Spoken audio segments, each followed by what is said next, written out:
여러분, 성경은 말씀하기를 우리는 예수님의 죽으심으로 우리 죄의 몸이 멸하고 또 죄의 용서를 받게 된다고 말씀합니다. 그것은 우리가 너무나 잘 아는 기본적인 상식이죠.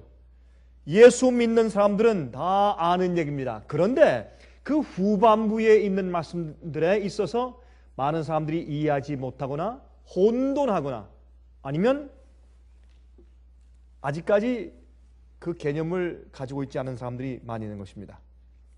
여러분, 십자가는 우리를 죄에서 해방합니다. 그리고 나서 우리는 구원을 받는데, 구원은 잘 들으십시오. 예수님의 십자가로 구원받는 것 사실이나 성경은 표현하기를 예수님의 십자가로 우리는 하나님과 다시 화목하게 되었고, 우리가 구원받는 것은 예수님의 부활로 구원받는다, 그렇게 말씀되어 있습니다. 아마 여기 계신 여러분들도 아마 오늘 제 얘기를 들으면서 정말 그런가? 그렇게 약간 의아해하는 분들도 계실지도 모르겠습니다. 화면을 통해서 보시는 분들은 처음 듣는 얘기다, 그렇게 말씀하는 분들이 아마 많이 계실 것이라 생각이 됩니다. 자, 다시 말합니다.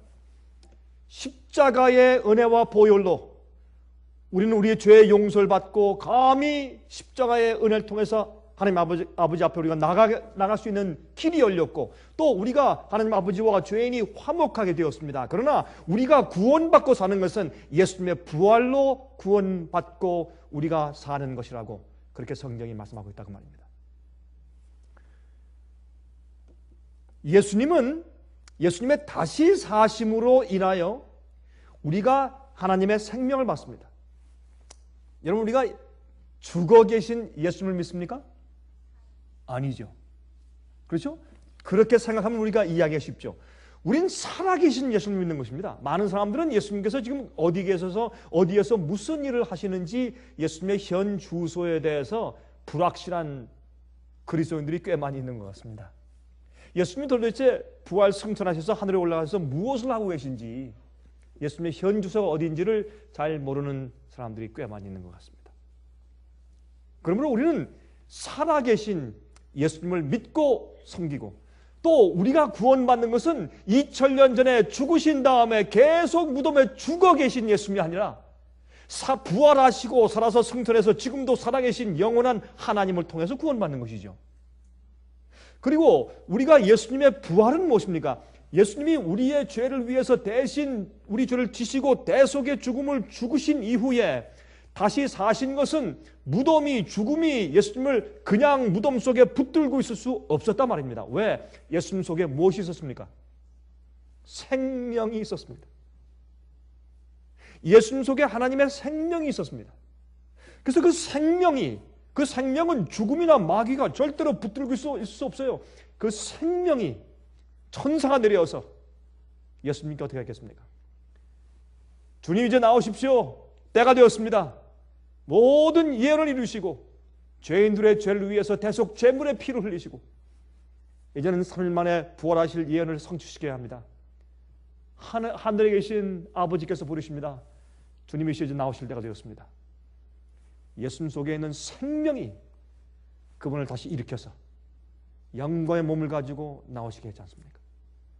그러므로 이것은 무엇을 말하는가 하면 우리는 살아있는, 부활하시고 살아있는 예수님을 통해서 구원받는 것이기 때문에 우리가 구원받는 것은 예수님의 부활을 통해서 구원받는 것이에요. 그래서 사도 바울은 내가 부활의 능력을 알기를 원한다, 그렇게 말을 하는 것이에요.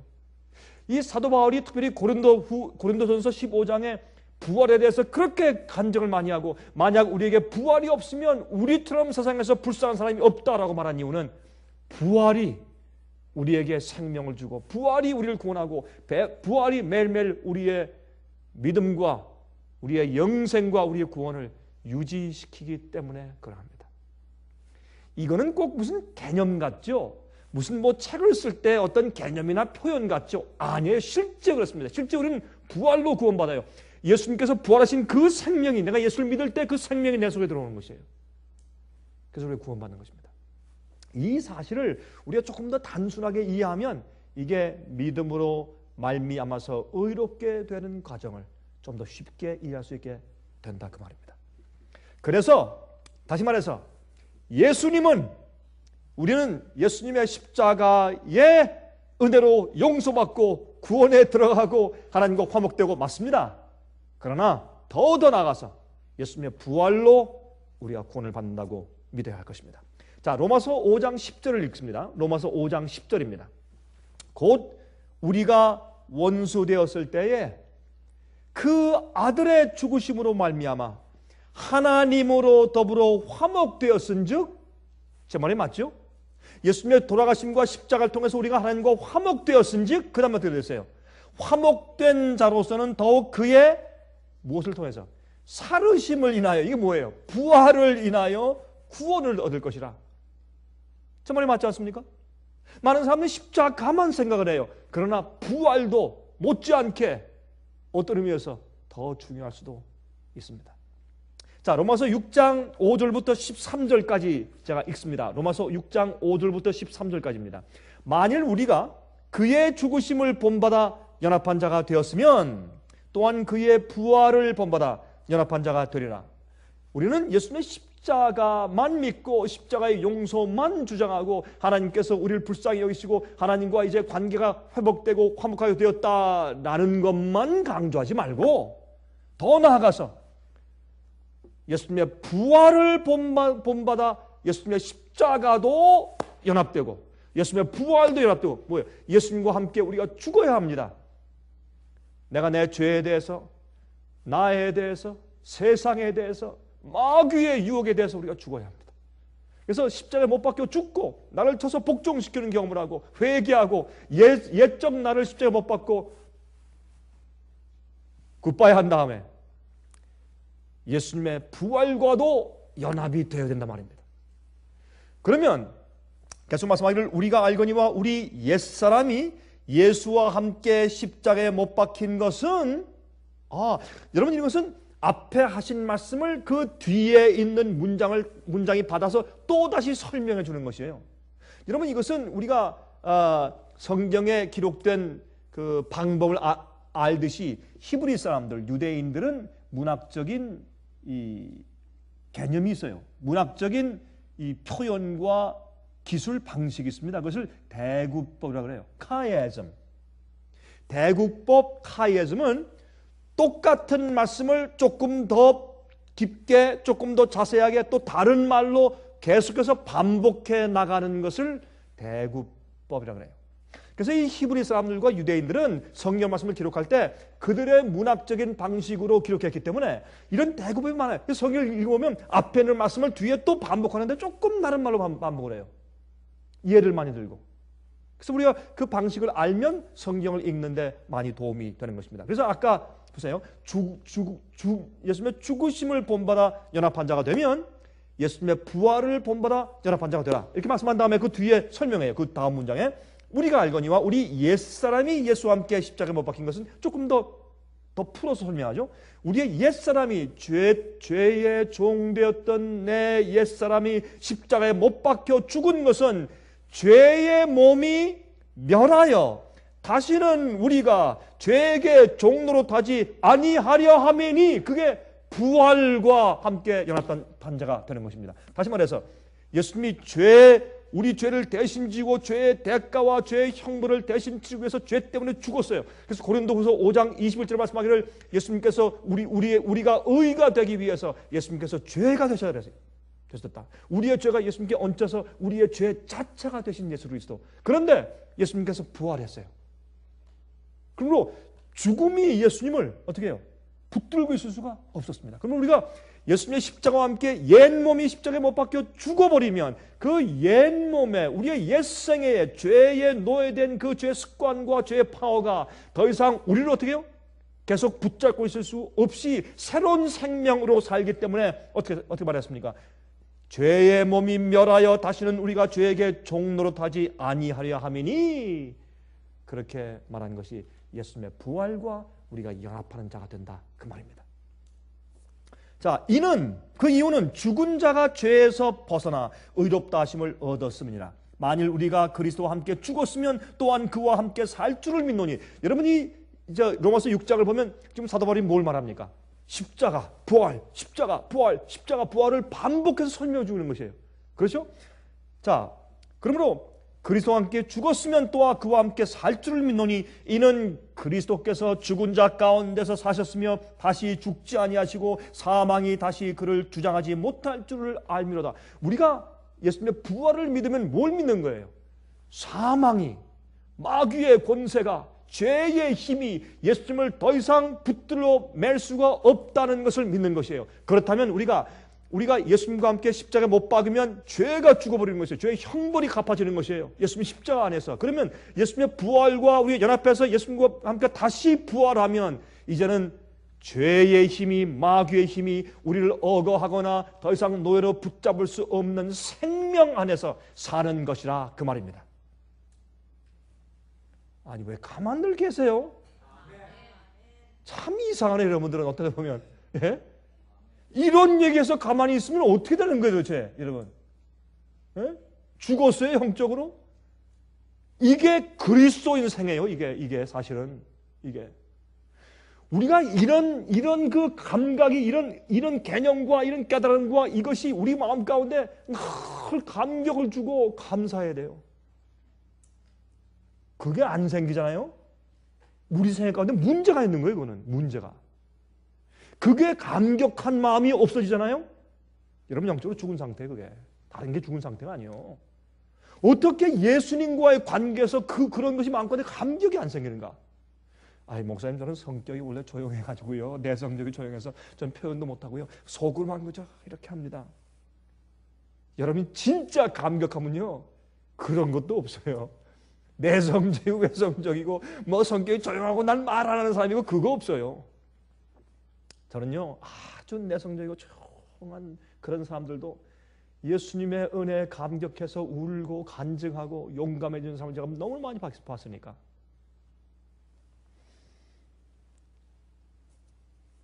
이는 그리스도께서 죽은 자 가운데서 사셨으며 다시 죽지 아니하시고 사망이 다시 그를 주장하지 못할 줄을 알미로다. 그의 죽으심은 죄에 대하여 단번에 죽으시며 그의 살으심은 하나님께 대하여 사심이니. 또 보세요. 십자가 부활 계속 반복하시죠. 이와 같이 너희도 너희 자신을 죄에 대하는 죽은 자요 그리스도 예수 안에서 하나님을 대하는 산 자로 여길지어다. 정말 전 이 말씀을 읽을 때 정말 아멘이요. 저는 이 말씀 자체가 너무나 파워풀해서 저는 제 마음 가운데 감격하고 정말 아멘하는 것이에요. 저는 왜 그런지 아세요? 우리는요 우리 겉으로 우리만 보거든요. 가끔 우리 말이죠. 우리 옷을 이렇게 해가지고 자기 우리 마음 문을 자주 열어. 우리가 다 들여다보고 아이고 이 사람아 이러고 맨날 그러지 말자고요. 그거 왜 그래요? 예? 그 누구 좋아라고? 마귀 좋아라고. 제가 얼마 전에 한국에서 제가 설교하다 그런 얘기를 했어요. 아마 여러분들은 그 집회 중인데 잘했어요. 여러분들이 아침에 일어나서 제 얼굴 보시면 햇빛을 보는 것 같을 겁니다. 잘했어요. 안 그렇습니까? 그러니까 사람들이 아멘 하대요 또. 아멘. 왜 제가 제 마음 가운데 있는 낙심과 실망과 어려움과 고민과 슬픔과 그런 것을 왜 보여줄 거예요? 사람들 앞에. 뭐하러 보여줘요 그거를? 예? 아니 제가 말씀하러 올라왔고 아니면 아침에 일어나고 아무리 힘들어지면 전화를 받아서 딱 죽겠는데 어떤 소식을 들어 딱 죽겠는데 그걸 사람들 앞에 왜 보이느냐고? 뭐 때문에? 왜 내가 여기 사잡혀요? 필요가 없어요. 그 필요가. 당장 내일 죽으면 죽어도 오늘 내가 주님의 생명 가운데 사는 것인데 그렇게 살면 되지. 이게 믿음이에요. 이게 믿음이에요. 여러분 저는 항상 기쁜 줄 아십니까? 아니 항상 기쁘죠. 근데 항상 기쁜 일만 있는 줄 아십니까? 아닙니다. 어떤 때 기가 막힌 일도 있습니다. 그러나 저는 그것들이 저를 지배하지 못하게 합니다. 왜 그것들이 저를 지배해야 합니까? 무엇 때문에? 그래서 어쨌다는 거예요? 어차피 우리는 죽을 텐데. 여러분 낙심하는 일들이 있습니까? 있습니다. 그러나 예수님의 부활이 그 생명이 나를 주관하게 해야 합니다. 옛사람은 죽고 이렇게. 어제는 내가 풀이 다 죽었어요. 좋습니다. 오늘은 살아나십시오. 그럼 될 거 아니에요? 십자가를 경험했으면 부활이 있어야 될 거 아니에요? 근데 맨날 사람들 십자가야. 맨날 십자가. 그러지 말자요. 우리가 부활이 있다요. 부활이.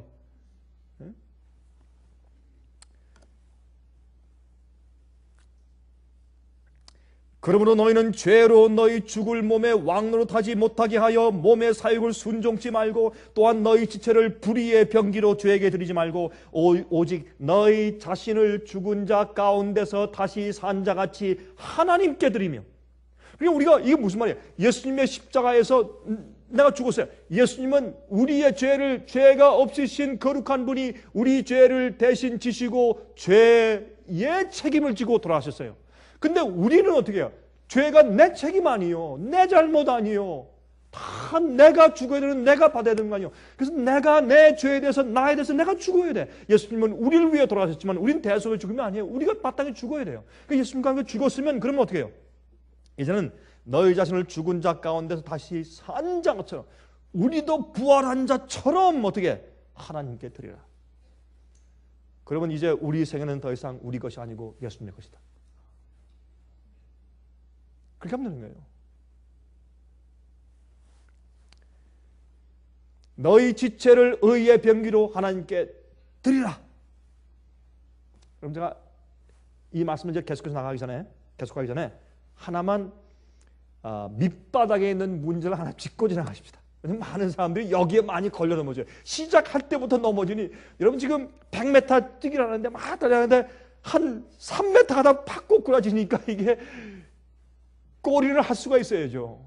그런 문제가 하나 있어요. 그게 뭔지 아세요? 시작부터 넘어져. 우리 그리스도인들의 실제적인 신앙생활에 한 가지 문제가 있는데 그것은 예수님의 구원의 역사를 쉽게 의심하는 것입니다. 예수님의 구원의 역사를 쉽게 의심해. 특히 많이 아는 사람처럼, 아는 사람 치고 더 그래요. 그리고 또 지켜야 될 게 많은 사람들은 더 그렇고 또 많은 지식이 있는 사람들이 더해요.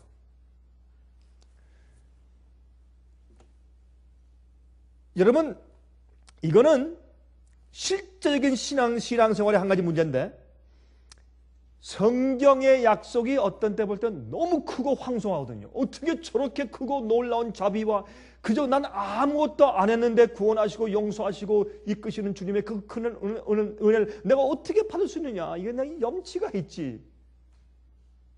근데 성격대로 자상하고 말이죠. 아주 꼬장꼬장하고 말이죠. 꼭 말이죠. 어디에 여기에 콩 하나 뽑으면 거기도 콩 꼭 박아야 되는 그런 성격의 사람은 이거 받아들이기가 어려워요. 근데 적당히 사는 사람들은 쉽게 받아들여요. 성격적으로. 그런데 주님을 믿는 과정에서 적당히 사는 사람들은 실수가 많죠. 그러나 여기서 뽑아서 여기 꼽는 사람들은 실수가 적죠. 그 다 장단점이 있지만은 그러나 이러니 배제하고 모든 성격의 사람들이 예수님의 그 엄청난 구원의 역사를 받아들이는데 굉장히 힘들어 생각하고 의심을 합니다. 의심하기 때문에 구원의 경험이 시작이 안 되거나 아니면 자주 흔들려요. 조금만 어려움만 생겨도 흔들리고 시험이 와도 흔들리고 또 시련이 와도 흔들리고 아파도 흔들리고 암만 걸리면 죽어 그냥. 하나님께서 버리신 줄 알아요. 그런데 보세요. 로마서 5장 6절부터 8절을 읽습니다. 로마서 5장 6절부터 8절 보면 여기 이런 말씀이 있어요. 우리가 아직 어떨 때? 연약할 때. 강할 때가 아닙니다. 그렇죠? 우리가 아직 연약할 때에 기약대로 약속대로 그리스도께서 경건치 않은 자를 위하여 죽으셨도다. 그러면 이게 무슨 말이에요? 우리가 연약할 때는 어떤 때란 말이에요? 경건치 않을 때란 말이에요. 그렇습니까? 이 문장은 연약하지 않을 때는 그 뒤에 설명하는 거예요. 경건치 않은 자는 내가 경건치도 않고 죄의 종이고 죄 가운데 있고 연약할 때 내가 어떻게 할 수 없을 때 주님께서 날 위해 이미 돌아가셨어요. 여긴 조건이 없다고. 여러분 우리가 예수님께 뭐 십자가에 돌아가 주십시오라고 부탁한 적 있습니까? 이미 2000년 전에 돌아가셨어요. 그러면 예수님이 십자가 돌아가시 이전에 살던 구약시대 사람들은 그들은 무조건 예수님께서 메시아가 앞으로 오셔서 우리를 위해 대속의 죽음을 죽으실 것이라는 것을 미래에 있는 것을 무조건 그렇게 하실 주님의 약속을 기약대로 하실 것을 믿었단 말이에요. 그러면 그들은 미래에 있을 십자가를 보고 믿어서 구원받았고 우리는 과거에 이루어진 십자가를 보고 구원받고 피자 세임이에요. 믿음은. 많은 사람들은 구약은 행함으로 구원받고 구약 시대에는 아니죠. 여러분 그 성소에서 양을 잡아 제사함으로 그들이 미래에 오는 메시아를 믿는 믿음으로 구원받지 않습니까? 자, 그러면 아브라함 시대도 제사를 드렸고 아벨부터 제사를 드렸고, 그렇죠? 우리가 알고 있죠? 그러므로 우리가 연약할 때 기약대로 그리스도께서 경건치 않은 자를 위해 죽으셨도다. 잘 들어보세요. 이제 의인을 위하여 죽는 자가 쉽지 않고 선인을 위하여 용감히 죽는 자가 혹 있거니와. 이거 참 재밌는 얘기예요. 이게 무슨 말을 지금 사도 바울이 하고 있는 것입니까? 의인은 뭐예요? 여기에 의인과 선인을 예를 들었어요. 근데 의인과 선인을 다른 사람으로 좀 설명하고 있어요. 의인은 어떤 사람인가 하면 정직하고 꼬장꼬장해, 강직해요. 그런데 친절함이나 너그러움이 부족해요. 그런 사람들이 있죠. 아주 강직하고 정직하고 틀림없는데 사람들은 좀 너그럽거나 포용성이 있거나 좀 그런 것 부족한 사람들이 있어요. 그럼 그런 사람들은 사람들한테 어떻게 해요? 사랑을 받아요? 잘 못 받아요. 저 사람 정직하긴 한데 참 까다로워. 같이 지내기가 어렵다. 그래요. 그 사람들을 여기 의인이라고 풍자했단 말이에요, 여기서는. 그래서 의인을 위해서 죽는 자는 쉽죠. 그런 사람을 위해서 대신 죽어주는 사람은 어떻게 해요? 쉽잖아요. 왜? 저 사람 위해서 내가 왜 죽어? 이렇게 돼요. 그런데 그 뒤에 선인을 위해서 용감히 죽는 자는 혹이 있어요. 그럼 선인은 누구예요? 정직하면서도 친절하고 너그럽고 동정스럽고 한 사람을 선인이라고 표현한 거예요. 그런데 우리는 연약하고 경건치 않고 의인도 아니고 선인도 아닐 때 예수님께서 우리를 위해서 미리 약속대로 죽어주셨어요. 이게 십자가의 은혜예요. 여긴 차별이 없어요. 이거를 우리가 믿어야 합니다. 우리는 어떤 때 주 앞에 나가거나 주님과 함께 살 때 아이고 내가 오늘 아주 형편없이 살았는데 나 이런 아이고 그게 아니란 말입니다. 하나님과 화목하는 데 있어서는 주님께서 내가 연약할 때, 내가 경건치 않을 때 이미 돌아가 주신 그 약속이 어제나 오늘이나 내일과 미래도 한결같이 동일하단 말입니다. 이거를 믿는 거예요. 이거 믿기가 참 어려워요. 어떤 때는 체면이 없기 때문에 사람들은, 특별히 동양 사람들 말이죠.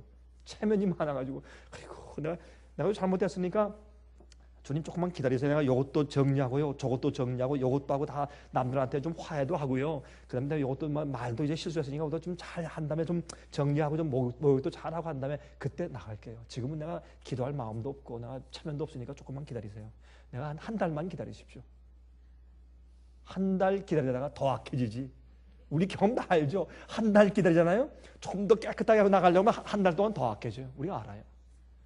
왜냐면 우리가 의로워질 수 있는 유일한 길은 예수님에게만 있기 때문에 우리가 십자가에 나가서 죽어야 아이고 내가 이번 주엔 망했다 해도 또 십자가 나가서 죽어야 부활하고 주님과 함께 부활과 연합되고 그 속에 하나님의 아들의 생명이 내 속에 들어와야 의롭게 살 수가 있어요. 작년에 실패했다? 그래서요. 뭐 어떻단 말이에요. 2009년도에 실패했다? 그러면 2010년이 또 오잖아요. 그래서 새해가 오는 거예요. 새해는 그래서 오는 거예요. 새 달이 있어요. 이번 달 실패했다? 1월 달이 또 와요. 이번 주 실패했다? 다음 주가 또 와요. 오늘 실패해서 내일이 와요. 이번 한 시간 실패했어요. 다음 시간이 와요. 그래서 시간 개념이 있는 것이에요. 이것이 우리 마음속에 분명해져야 돼요. 많은 사람들은 예수님의 십자가만 이해해. 예수님의 부활로 매일 구원받아야 돼요. 아들의 생명이 우리 마음 가운데 계속 역사하는 경험을 해야 할 것입니다. 우리가 아직 죄인 되었을 때에 그리스도께서 우리를 위하여 죽으심으로 하나님께서 우리에게 대한 자기의 사랑을 확증하셨느니라. 우리가 의인도 아니고 선인도 아니고 우린 연약하고 경건치 못한 자인데 주님께서 우리를 위해 돌아가셨어. 주님의 사랑을 확증했어요.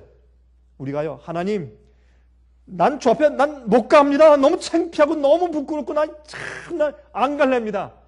그래서 어쨌다는 거야?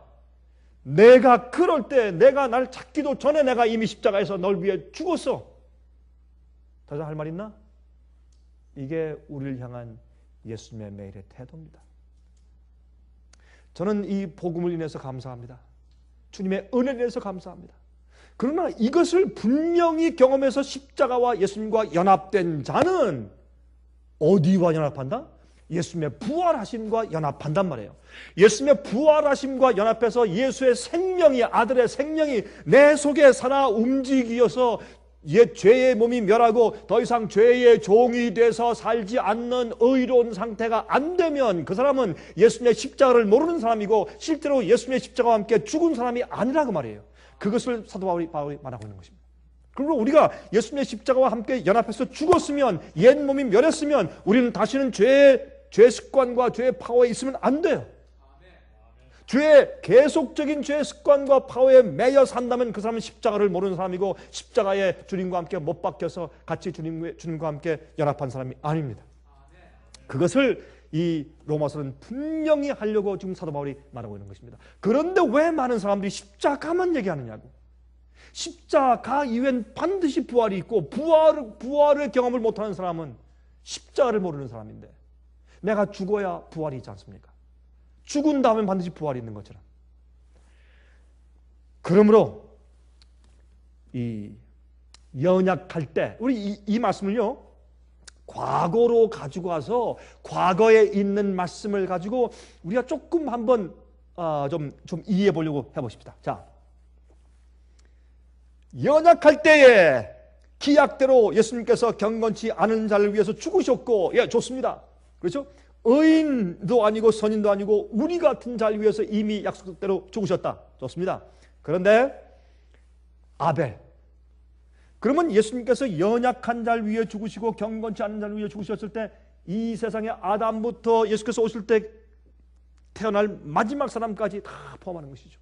우리가 연약할 때, 그 우리 가운데 인류가 다 포함되니까. 그러면 아벨은 놀라운 의인이었죠. 예? 양잡아 제사된 의인이었죠. 그러나 아벨은 말이죠, 생각해 보세요. 아벨도 연약한 자였어요. 아버지와 어머니의 실수 때문에 큰 불이익을 당하는 것을 그가 깨달았어요.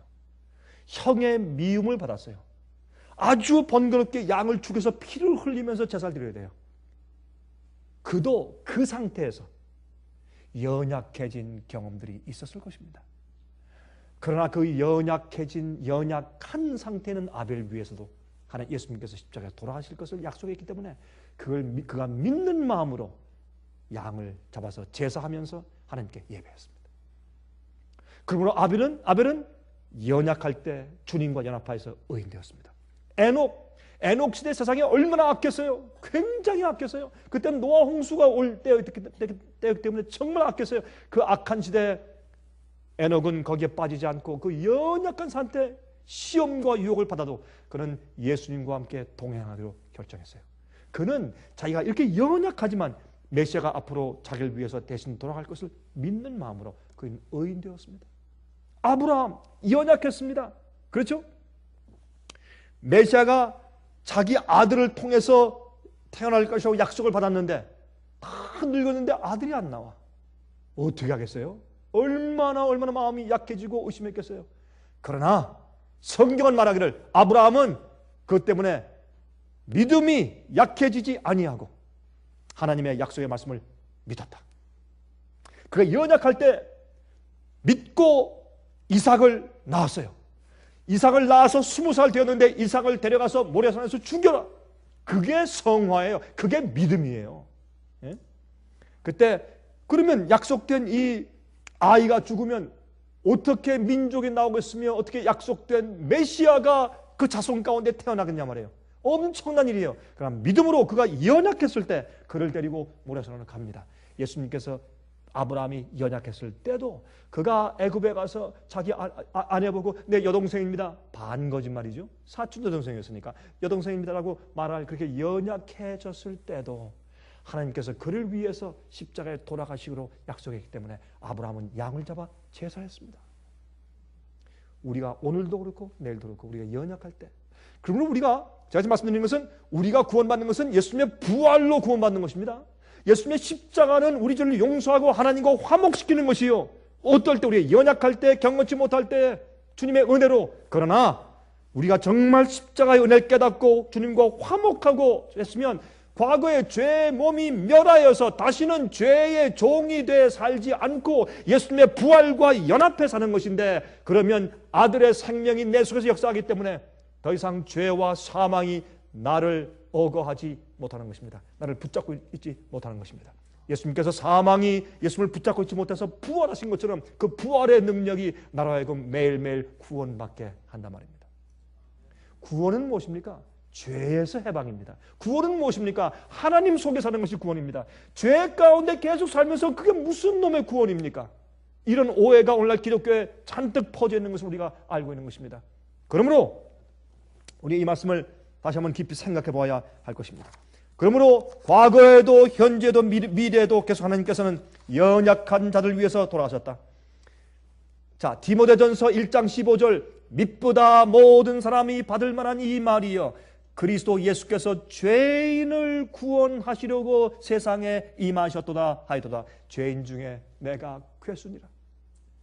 여러분, 바울은 무엇을 이해한 줄 아십니까? 우리는요, 주 앞에 나가는 것을 두려워합니다. 주님의 그 엄청난 구원과 엄청난 자비를 받는 것을 두려워합니다. 너무 체면이 없어 내가 어떻게 감히 이것을 받을 수 있는가 합니다. 그러나 바울은 자기가 죄인의 괴수가 되는 것을 서슴지 않았습니다. 왜? 주님께서 약속대로 자기를 위해 돌아가신 것을 깨달은 다음에 더 이상 자기의 부족함과 죄를 가지고 주 앞에 나가는 것은 더 이상 힘든 일이 아니었습니다. 주님의 그 약속을 그는 믿었습니다. 그래서 나는 죄인 중에 괴수라고 얘기했습니다. 그러므로 잘 들으세요. 우리가 의도적으로 반역할 때는 하나님을 두려워해야 합니다. 하나님은 두려운 분입니다. 심판하신 분입니다. 그러나 우리가 연약할 때, 우리가 쓰러질 때, 우리가 주님의 자비와 능력이 필요할 때, 그때는 주님께서 우리의 구세주 되시는 것입니다. 우리가 연약할 때 경건치 않은 자를 위해서 십자가에 돌아가신 분입니다. 그 주님과 주님의 죽음과 십자가와 연합하면 또한 우리가 무엇과 연합한다? 부활과 연합한다. 그러면 예수님의 살아계신 생명이 내 속에 들어와서 매일매일 살게 하시는 것입니다. 마귀가, 죄의 능력이, 죽음의 파워가 예수님을 무덤에 가다둘 수 없었던 것처럼 우리가 예수님의 부활과 연합하면 죄의 파워가, 마귀가 우리를 죄의 사슬로, 죄의 노예에서 옛생애에 우리를 가둬둘 수가 없다는 것을 저는 믿습니다. 이것이 복음입니다. 그래서 우리는 십자가로 예수님과 화목되고 예수님의 부활로 구원받는 것입니다. 자, 로마서 5장 10절 다시 읽습니다. 곧 우리가 원수 되었을 때 그 아들의 죽으심으로 말미암아 하나님으로 더불어 화목되었은즉 화목된 자로서는 더욱 그의 살으심을 인하여 부활을 인하여 구원을 얻을 것이니라 라고 말했습니다. 우린 소망이 많습니다. 참 우리가 소망이 많아요. 저는 어떤 때 말이죠, 여러 가지 정말 그 스트레스로 여러 가지 문제점들로 확 눌리는 그런 느낌을 읽을 때 저는 이것을 생각합니다. 예수님의 부활을 생각합니다. 예수님이 겟세마네 동산에서 눌려서 피땀 흘리시는 것을 기억합니다. 그리고 승리의 모습으로, 영광의 모습으로 사망아 너의 솜이 어디 있느냐? 여러분 그 얘기는 고린도전서 15장에 있죠. 그건 누가 할 얘기입니까? 앞으로 우리가 할 얘기입니다. 우리가 살아서 승천하면 안 하죠. 죽어서 주님 안에서 자든 자들이 부활할 때 사망아 너의 솜이 어디 있느냐? 죄의 권능이 사망의 솜이, 사망한 너의 솜이 어디 있느냐? 죄의 권능은 이 죽음의 권능은 죄거든. 그건 죄를 승리한 자들의 모습이에요. 그래서 요한복음 1장 4절에 말씀했습니다. 요한복음 1장 4절에 그 안에 생명이 있었으니 이 생명은 사람들의 빛이라. 그 안에, 예수님 안에 생명이 있었으니 이 생명은 사람들의 빛이라. 예? 이 생명이 내 속에서 움직여야 내가 구원받는 사람이에요. 여러분, 우리는 살아계신 구세주로 구원받습니다. 죽어있는 예수님으로 구원받는 것이 아닙니다. 살아있는 예수님으로 구원받고 살아있는 아들의 생명이 매일 내 속에 들어와 그것이 역사하기 때문에 죄의 파워가 우리 속에서 힘을 발휘하지 못합니다. 유혹이 들어와서 한참 갈등할지라도 그것이 나라 하여금 죄에 빠지거나 죄에 굴복하도록 만들 수가 없습니다. 죄는 우리를 절대로 강요할 수가 없습니다. 예수님의 영이, 우리가 성령을 받고 예수님을 받는다, 예수님을 우리 마음 가운데 받아들인다, 무엇을 받는 것입니까? 하나님의 생명을 받는 것입니다. 예수를 받는다, 예수님의 능력을 받는 것입니다. 성령을 받는다, 뭘 받는 것입니까? 하나님의 생명을 받는 것입니다. 그 생명이 내 속에서 역사하니까 어떻게 해요? 내가 죄된 생활을 안 사는 것입니다. 의도적으로 죄를 짓지 않아요. 예? 연약하고 실수할진정 계획적이거나 의도적인 죄가 안 나와야 돼요. 우리 속에서. 우리가 장성한 입장에 달하기 위해서 계속 매일매일 발전하는 것이나, 그러나 우리는 의도적으로 죄악에 빠지지 않습니다. 이것을 사도 바울은 얼마나 후련하고 시원하고 깨끗하게 복음서에서 말씀하고 있는지 모릅니다. 요한복음 3장 36절, 아들을 믿는 자는 영생이 있고 아들을 순종치 아니하는 자는 영생을 보지 못하고. 보세요. 여기도 아까 말씀드렸죠. 성경은 대구법이에요. 카이에즘이에요. 똑같은 것을 자꾸 반복해요. 보세요. 이거 보세요. 어떻게 말씀하십니까? 아들을 믿는 자는 영생이 있어요. 생명이 있어요. 그 생명이 있으니까 영혼이 살죠. 자, 아들을 믿는 자는 영생이 있는데, 아들을 믿는 것과 그 반대를 말했어요. 아들을 믿으면 영생이 있고, 두 번째, 아들을 순종치 아니하는 자는 영생을 보지 못하고. 보세요. 이렇게 말씀해요. 믿는 자는 영생을 가졌고 믿지 않는 자는 영생을 보지 못했고, 이렇게 말씀한 겁니다. 지금. 그렇죠? 믿는 자에겐 생명이 있고 믿지 않고 불신하는 자는 생명이 없고, 요걸 또 어떻게 얘기했어요?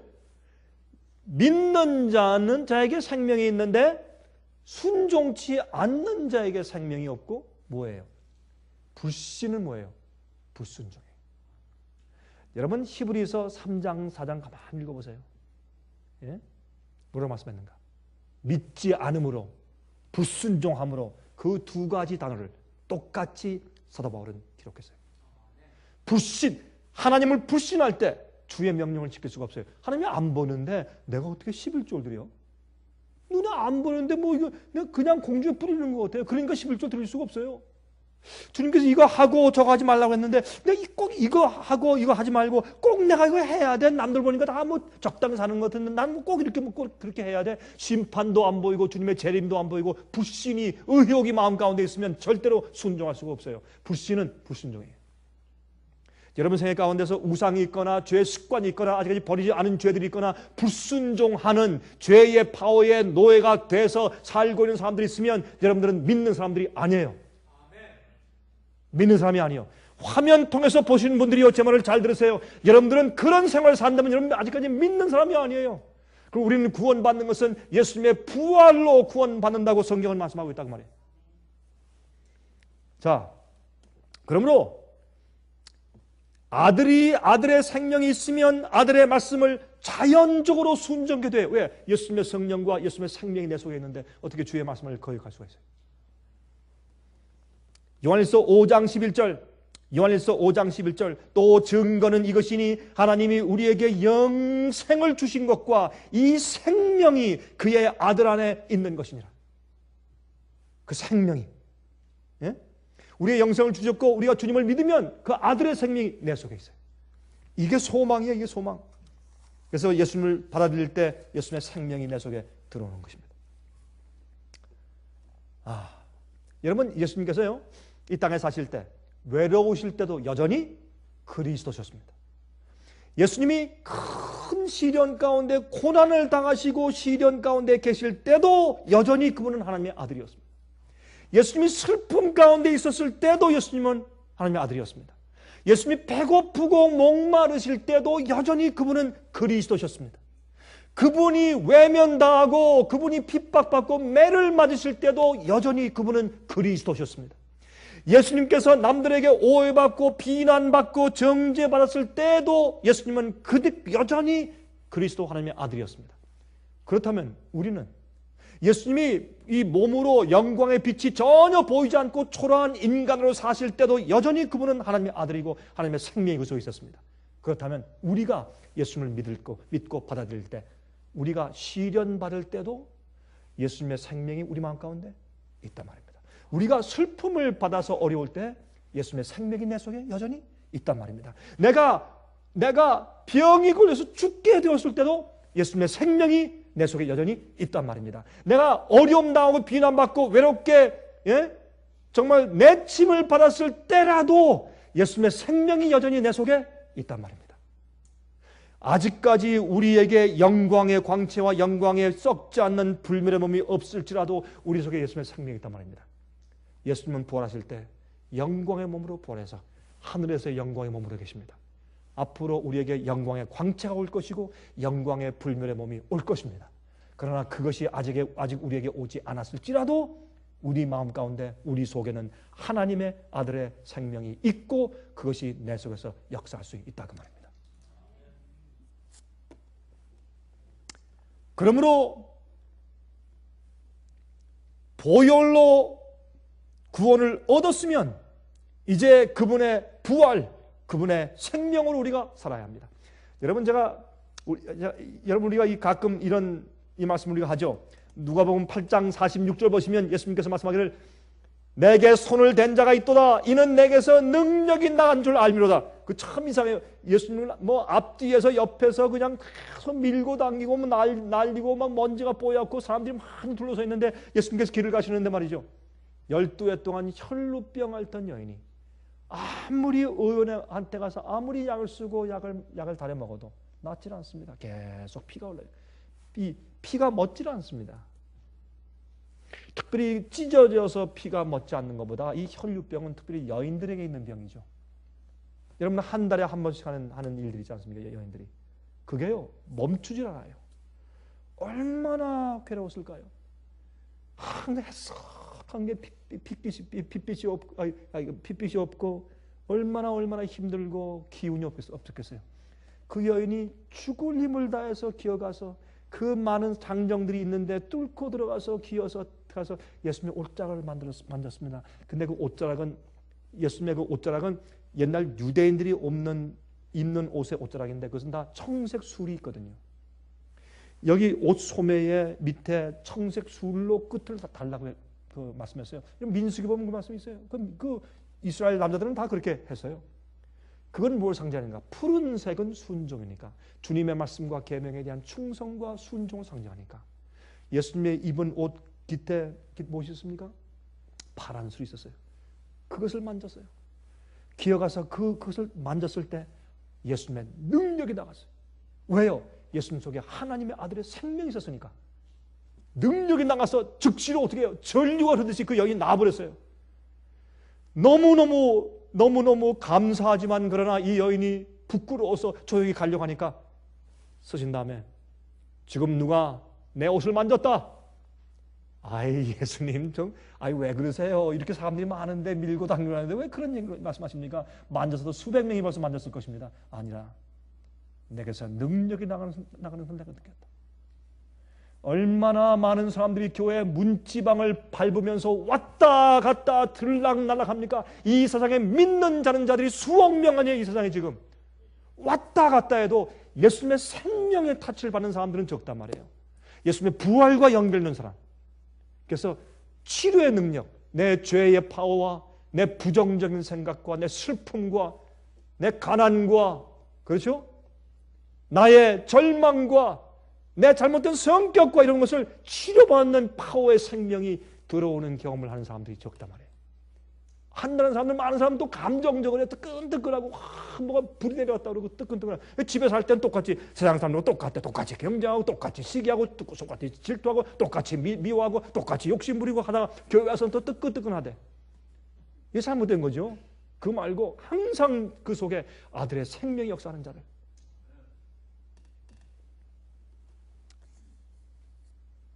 얼마 전에 최근에 한 청년이 저한테 간증을 했습니다. 목사님, 저는 이러한 죄의 습관에 찌들려 있던 사람이었습니다.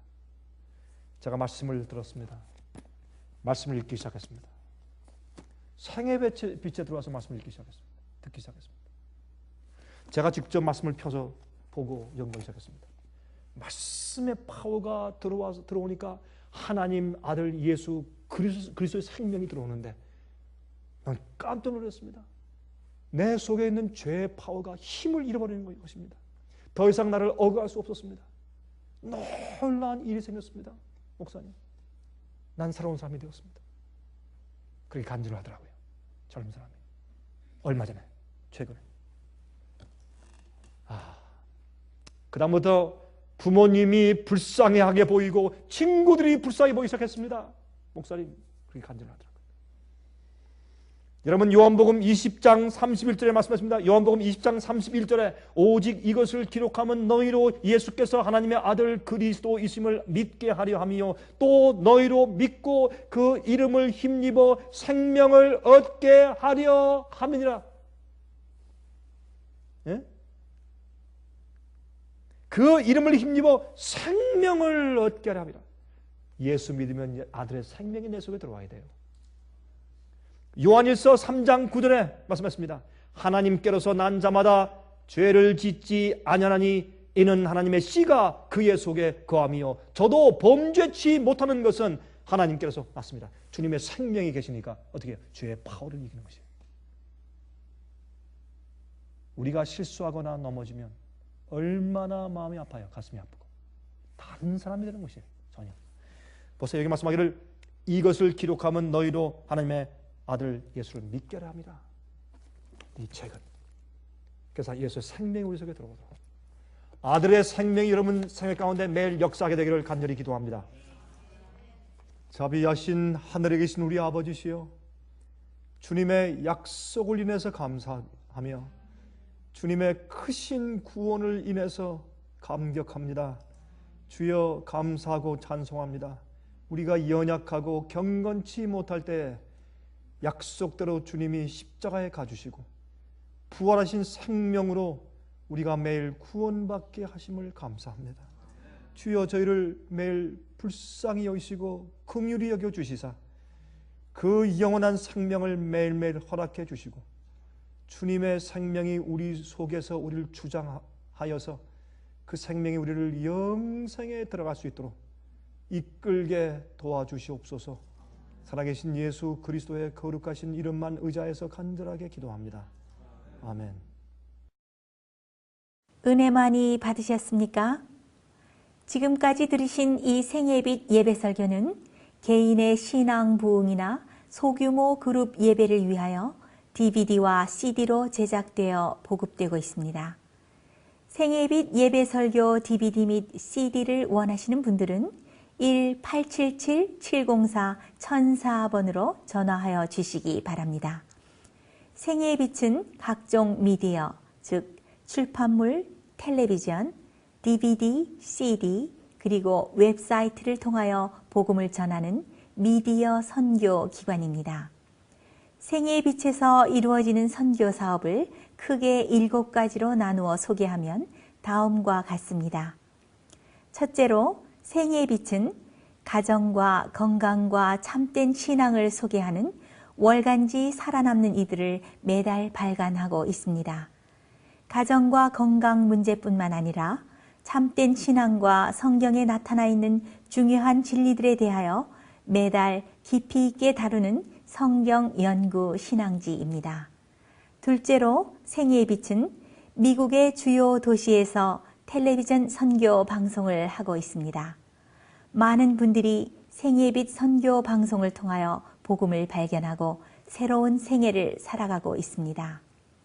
셋째로 생애의 빛에서는 우편 통신을 통하여 평신도들의 성경 연구를 도와드리는 성경 통신학교를 운영하고 있습니다.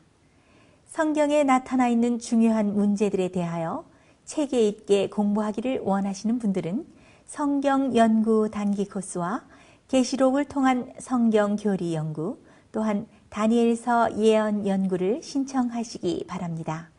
교재 및 모든 비용이 무료인 생애의 빛 성경 연구 과정을 통하여 복음과 예언 문제를 가장 쉽고 체계 있게 공부하시기 바랍니다. 넷째로 생애의 빛은 예언 연구를 위하여 특별하게 제작된 DVD 시리즈를 나누어 드리고 있습니다. 성경 구약과 신약의 대표적 예언서인 다니엘서와 요한계시록을 처음부터 마지막까지 자세하게 해설해 드리는 예언 연구 DVD 시리즈를 통하여 많은 분들이 성경과 미래에 대한 새로운 시야를 가지고 살아가게 되었습니다. 마지막 시대의 복음과 비밀이 담겨져 있는 다니엘과 요한계시록 DVD 시리즈를 신청하셔서 새로운 영적 부흥을 체험하시기 바랍니다. 다섯째로 생애의 빛은 강병국 목사님의 예배 설교가 담겨져 있는 DVD와 CD를 원하는 모든 그리스도인들에게 나누어 드리고 있습니다. 매주 생애의 빛 예배 설교 DVD 및 CD를 받기 원하시는 분들은 생애의 빛으로 연락하여 신청하여 주시기 바랍니다. 여섯째로 저희 생애의 빛 선교센터에서는 성경 신구약의 모든 진리를 요약하여 주제별로 만든 성경으로 돌아가는 길잡이 소책자 시리즈와 성경 말씀에 대한 이해와 영적 분별력을 환하게 밝혀줄 빛으로 인도하는 길잡이 소책자 시리즈를 마련해 놓았습니다. 이 두 가지 소책자 시리즈는 오류가 난무하는 혼돈스러운 세상에서 여러분들을 정확한 하나님의 말씀의 길로 안내해 드릴 것입니다. 이 소책자를 신청하시려면 생애의 빛 뉴욕 지부로 신청해야 하는데 뉴욕 지부의 전화번호는 1-888-881-1004번입니다. 1-888-881-1004번으로 신청해 주시기 바랍니다. 끝으로 생애의 빛 선교 사업에 대해서 좀 더 자세하게 알기 원하시는 분들은 웹사이트 www.sostv.net를 방문하시기 바랍니다. 생애의 빛 웹사이트에는 지금까지 나온 모든 월간지와 DVD, 텔레비전 방송물들을 누구나 무료로 보실 수 있도록 준비되어 있습니다. 지금까지 소개해드린 생애의 빛 선교 교재 중에서 원하시는 책자나 DVD가 있으시면 무료 전화 1-877-704-1004번 1-877-704-1004번으로 신청하여 주시기 바랍니다. 미국 동부 시간으로 월요일부터 금요일까지 9시에서 5시 사이에 전화해 주시면 감사하겠습니다. 그럼 다음 시간까지 안녕히 계십시오.